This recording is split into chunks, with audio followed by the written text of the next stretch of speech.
Hey guys, welcome back to the Fulco. It's the day after the Spurs Bournemouth match. Tottenham managing to grab a 2-2 draw out of what was, again, another difficult day for the team. Just wanted to have a quick look through a few bits that were particularly interesting. I think the first place to start is obviously when you have your big name players, in theory, your first 11 players returning from injuries. You always think, right, this is it, we're back, let's go. And that's obviously not quite the way it works. It takes a little while for players to get up and running, to get up to match sharpness, to get up to speed. And that was, perfectly encapsulated by Christian Romero, who was coming back. And in the first kind of 5 minutes, I think he gave the ball away a couple of times that could have led directly to goal scoring chances, as it would do with your centre-back who plays out giving the ball away. One absolutely horrible square chipped left-footed pass straight into the striker who should have scored, but credit to Vicario for a really good save. So again, he keeps us in the game. It's going to take some time. It's going to take a while for the first teamers to come back in and to find their rhythm and to get back to that kind of sharpness that they're going to need. But what I would say is that Romero certainly did grow into the game. He had a horrible kind of first 10 minutes. But from that, you could immediately see, and it becomes very evident as well when he's playing alongside Danso, which hasn't happened before, the crispness and the sharpness of his passing, the quality technically of him. You could see later on, yes, he had the aggression. He started getting up, winning big headers, winning a few challenges, doing the things that he loves doing, but also playing the ball out and playing it with quality, even if it's a sideways pass across the back or out to one of the fullbacks or into one of the inverted fullbacks. Romero does it with such quality. He's obviously been a miss for us in terms of building up the play and trying to play through opposition who come to press us. So yes, it was a dodgy start, but then we settled a little bit. But unfortunately, Tottenham still, the issues that are perennially there under Ange and with this system and with the players that we have continue to be there. And those are the things that obviously we as fans want to see eradicated and improved. We concede a really poor goal. Porro breaking with the ball across the centre circle, and then he plays a pass which absolutely wasn't on. That pass was in no way favouring Brennan Johnson. Now, I've seen a few people asking whether Brennan Johnson should have got himself wider. I don't think so in that phase, because it's a break up pitch and Johnson is looking to stretch his man and take his man backwards as far and as fast as he can. So I don't think Brent certainly could have peeled away to the touchline, but it would have slowed that attack down. And because Porro was running straight through the middle of the field unopposed, and he's got a Brentford player kind of chasing him, I don't think he was in the wrong position. It was just a poor pass selection or poor execution. So from that, I think Porro may be a bit of tiredness and fatigue. He's probably our most played player this season. Just selects the wrong pass, gets it all wrong. And it's easily cut out by Kirkes, who's super dynamic and he's having a great season, who then sadly can bomb straight up the pitch, completely unopposed, because he's got the freedom of the left-hand side, which is just incredible. And I know the play had come from our left-hand side, but you still have to ask questions as to why that much of the field can be open and he can travel that far without, being confronted by any kind of, obstacle or anybody kind of putting him off his rhythm. So he makes a long run up the left-hand side, swings an absolutely beautiful ball across. However, because that ball spends so long in the air, I'm really disappointed in the defending. I feel like Danso gets himself caught under it, probably doesn't move his feet quite as well as he could. And then, Jed Spence, it's hard to criticise Jed because of how good he's been, but this is basic fullback play. He will know this. He was on the right side of his player and he just allows him to run him. He runs on the blind side, gets ahead of him and gets the contact. So yeah, that's that's basic stuff, and it's individual errors. So it's an error by Porro, certainly, but then there are things we could have done to stop that from going in. We made it too easy for the opposition to get in and to score the first goal, and that's disappointing. It's those things, eradicate those things, and no matter how badly you're playing with the football, you're still making it harder for the opposition because you're not gifting them easy goals. You're not giving them a foothold in the game. And Bournemouth are a brilliant pressing side. They do what they do really well. They play forward very, very quickly. And you've just handed them exactly what they need, which is an early goal, so that they can have confidence and they can be really bullish with their press. It's obviously very disappointing. We made changes at the break. They maybe were a little earlier than possibly Postecoglou was hoping for, but the changes definitely did have an effect. We had a couple of chances at 1-0. Son driving inside and Tavernier with a really great challenge just to get a nick on the ball that takes it, and it kind of hits the outside of the post. You feel that if that doesn't take a nick, probably bends just inside the post. So really good defending. And that's the kind of thing. Great fullback play, great defending, and a little bit unlucky. The ball hits the outside of the post. Then Berival, who had to come on and again showing he's our best midfielder, our most productive midfielder, certainly from an attacking perspective. He came on and he had a really good long range shot where I saw him loading it up. I thought to myself, okay, this is ambitious. Let's see what you've got, because we've not seen a great deal from Berival in terms of long range finishing. He's slashed at the ball a few times and not had a great deal of success, but caught this one quite nicely and really caused the keeper an issue, and it smashes back off the other post this time. So really, really unlucky. I couldn't see whether the keeper got a bit of it or not. Doesn't really matter. It comes off the face of the post and comes out and doesn't fall to one of our players. So again, these are good chances. I mean, a shot from long range, it is not, it's not something we've created, but it's dynamic and it's increasing the pressure on the opposition. So that's good to see. But then, we go and shoot ourselves in the foot again. An absolutely awful goal. And this is just a rinse repeat goal for 2-0 of, so many that we've seen and so many of the issues in that midfield area.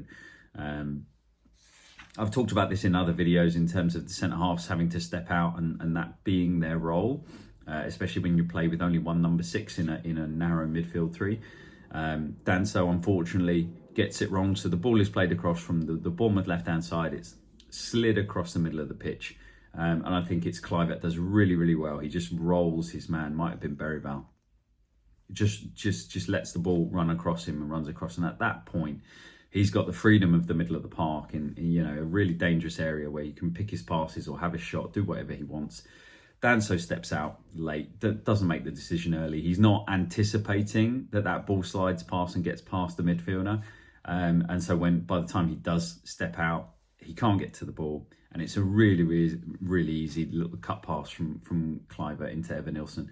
And Evan-Nilsson with a really tidy finish. And it's a really nice goal from Bournemouth's perspective. You would credit the midfielder. It's a nice ball. Credit the midfielder for the movement and for the intelligent pass, and the striker for the finish.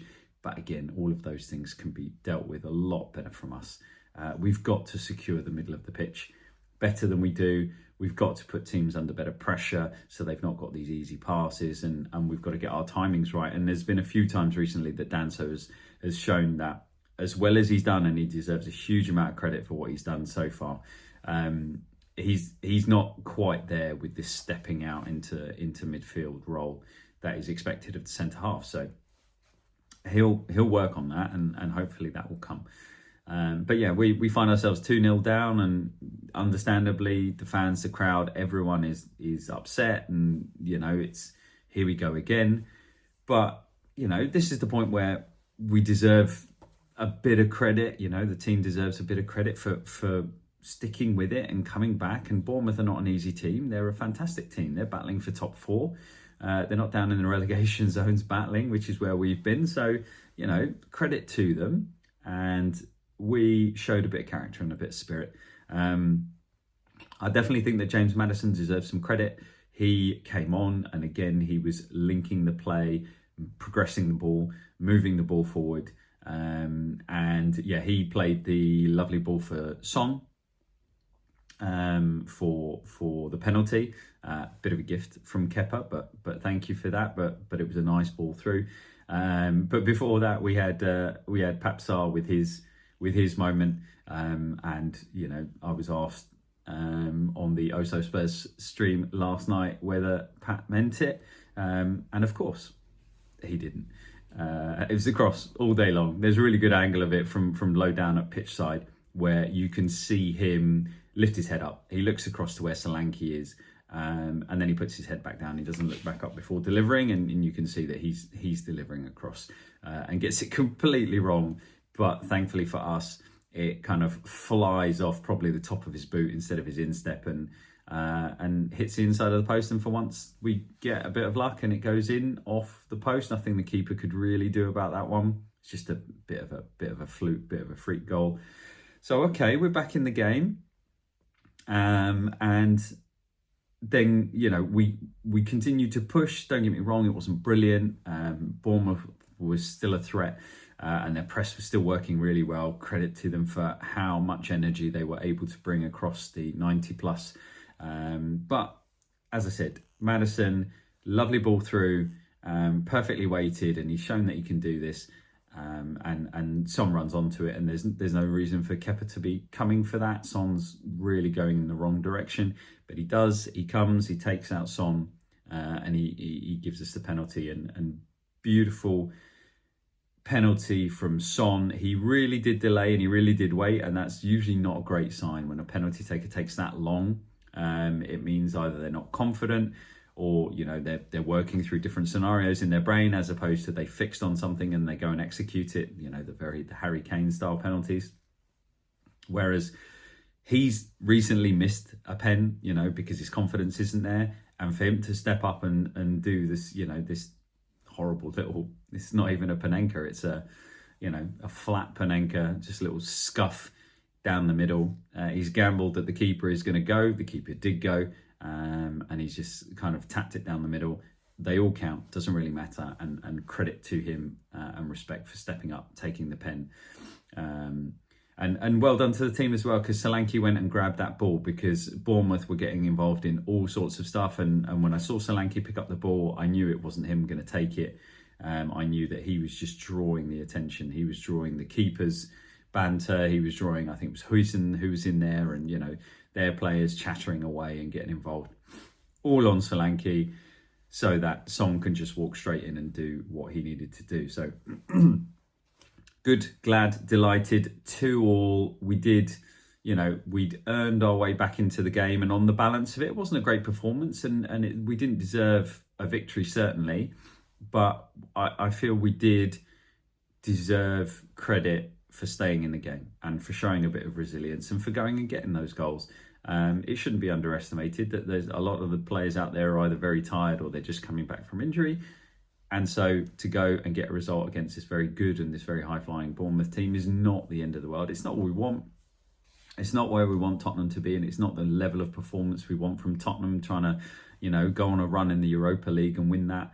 But at the end of the day, it's a draw from 2-0 down. So that in itself is better than we've been doing this season. This season, we go 1-0 down, and we've shown that we can't come back, let alone going 2-0 down when normally the game is over. So that is a positive. On the flip side of things, I think Porro had a really, really poor game, and the if you want to call it an excuse or the reason for that, I think, is the mental fatigue and the physical fatigue from the amount of minutes he's played. But he had a really, really bad game, starting with that pass that led to the first goal. He was letting balls, you know, go under studs and leading to Bournemouth chances. He couldn't connect going forward, and in, you know, in the way that he's not a fullback, he's not a defender, so to speak. He struggled a little bit. There were times, I don't know, he literally went wandering. There were defensive moments where Bournemouth were on his side, and he just went walking to a spot that I couldn't, for the life of me, I could watch it 10 times and I'd have no idea where he's going or why he's going there. So he was making it too easy for Bournemouth players to get down the outside if they wanted to. and too easy to come on the inside and play and link up their passes. So he had a difficult game. Other than that, credit Vicario, Maddison, Berrival when he came on, Son for doing what he did. Romero hopefully got his minutes and will start to settle in with no issues. Mickey van der Ven coming on, hopefully he got his minutes with no issues. Be very interesting to find out what's going on with Danso. Word about potential hamstring issues from him. Let's see if that's true, if that's right. Because we just can't seem to catch a break, certainly in the centre half department. That's about it. Not a great deal more to say. Like I said, there are positives to take out of it. There are things that we can do, we can take, and we can lean on a little bit, and hopefully we will be getting better as players come back and they get back to match fitness and sharpness, and they start playing together as well. So, biggest game of the season coming on Thursday against RZ. We've got to go and win. Simple as. They're coming to us. Home game, 2 goals to get minimum, and obviously if you keep a clean sheet. And let's go and win the game. This is it. This is the sharp end of the season. We've got to win basically every cup game almost, if we want to win a trophy and rescue anything from the season. So let's see what we can do on Thursday. Have a great week, everybody, and come on, Tottenham.